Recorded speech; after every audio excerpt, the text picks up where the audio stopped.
ভাইয়ের সালামে হারিকেন মার্কায় ভোট দিন। আজাদির পক্ষে হারিকেন মার্কায় ভোট দিন। আমরা সবাই বাই বাই হারিকেন মার্কায় ভোট চাই। অপরাধের সন্তান আসাদ ভাই হারিকেন মার্কায় ভোট চাই। নায়ে সবুর অমর হোক, অমর হোক, অমর হোক, নায়ে সবুর অমর হোক। বাংলাদেশ মুসলিম জিন্দাবাদ। নায়ে সবুর সুযোগ জানান পালায় ভোট দিন। ব্যালেট পেপার হাতে নিন, হারিকেন মার্কায় ভোট দিন।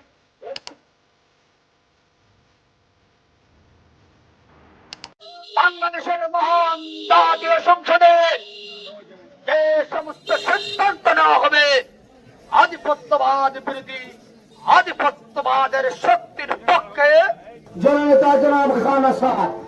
বিসমিল্লাহির রহমানির রহিম। প্রিয় ফকিরহাটের এই দক্ষিণাঞ্চলের বাসিন্দাগণ, আসছে আগামী 12 তারিখ নির্বাচন ফেব্রুয়ারির। এই নির্বাচনে অনেক প্রার্থী নির্বাচনে প্রতিদ্বন্দ্বিতা করছে। ফকিরহাট অঞ্চলের এই মাটি বিগত প্রায় 100 বর্ষ যাবৎ ঐতিহ্যবাহী এবং উন্নত এরিয়া। এই অঞ্চলে মানুষ বিভিন্ন জায়গা থেকে ব্যবসা করতে আসতো, শহর দেখতে আসতো। অথচ স্বাধীনতার পরে প্রায় 50টি বছর হয়ে গেল আমাদের এখান থেকে কোন কাউকে নেতা হিসেবে গড়ে উঠতে দেওয়া হয়নি। পরিকল্পিতভাবে প্ল্যান করে নেতা বিদেশ থেকে আমদানি করা হয়েছে, বাহির থেকে আমদানি করা হয়েছে, চাপিয়ে দেওয়া নেতৃত্ব দেওয়া হয়েছে।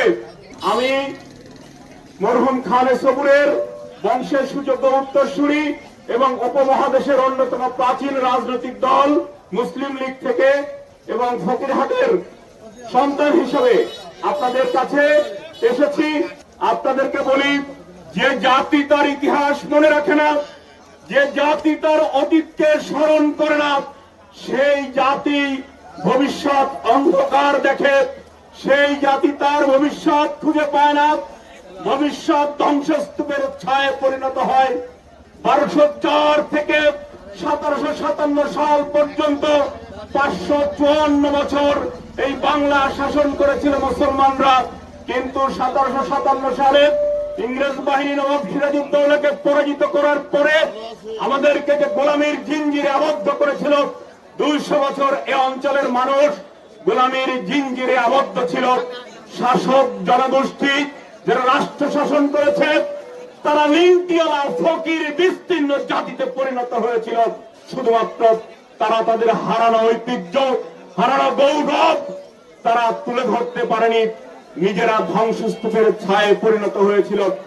আজ সময় এসেছে, ফকিরহাটের সন্তান হিসেবে আমি এই বাজারে দাঁড়িয়ে আপনাদের কাছে জানিয়ে যেতে চাই, আপনারা হারিকেন প্রতীক, উপমহাদেশের মুসলমানদের আজাদির প্রতীক, হারিকেন প্রতীক উপমহাদেশের মুসলমানদের মুক্তির প্রতীক। 1947 সালে এই প্রতীকের উপরে ভোট করে আপনাকে, আমাকে, আমার পূর্বপুরুষ, আপনার পূর্বপুরুষ হিন্দুস্তানের এক কলেজা কেটে আলাদা করে নিয়ে এসেছিল বলে আজকে আমি স্বাধীন সার্বভৌম বাংলাদেশের নাগরিক হতে পেরেছি। এখানে সব থেকে উল্লেখযোগ্য অবদান ছিল মরহুম খানে সবুরের। বিগত 24 তারিখ যে বিপ্লব হয়েছে, এই 47-এর চেতনার পরে ভিত্তি করে এই বিপ্লব সংগঠিত হয়েছে। আপনার আমার ছেলেরা, ছোট্ট সোনা বন্ধুরা রক্ত দিয়ে, জীবন দিয়ে আজাদ করে দিয়েছে। হিন্দুস্তানের চোখে চোখ রেখে কথা বলার মতো শক্তি আমাদেরকে দিয়েছে। আপনারা যদি 12 তারিখে নির্বাচনে আমাকে ভোট দেন, আপনাদের প্রতিনিধি হিসেবে দিল্লির চোখে চোখ রেখে কথা বলার হিম্মত মরহুম খানে সবুরের সুযোগ্য উত্তরসূরি হিসাবে আমরা দেখাতে চাই।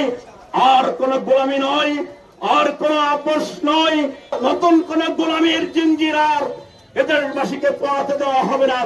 সেই লক্ষ্যে এই উপমহাদেশের সর্ববৃহৎ এবং পুরাতন রাজনৈতিক দল মুসলিম লীগ নিয়ে আমি আপনাদের কাছে এসেছি। আমি আপনাদের এই মাটির সন্তান, এই ফকিরহাটের সন্তান। ধন্যবাদ সবাইকে যারা সময় দিয়েছেন এবং যারা এই মাইকে বাজারের ভিতরে বিরক্ত হয়ে শুনেছেন। সবার কাছে মাপ চেয়ে শেষ করছি। খোদা হাফেজ। বাংলাদেশ জিন্দাবাদ,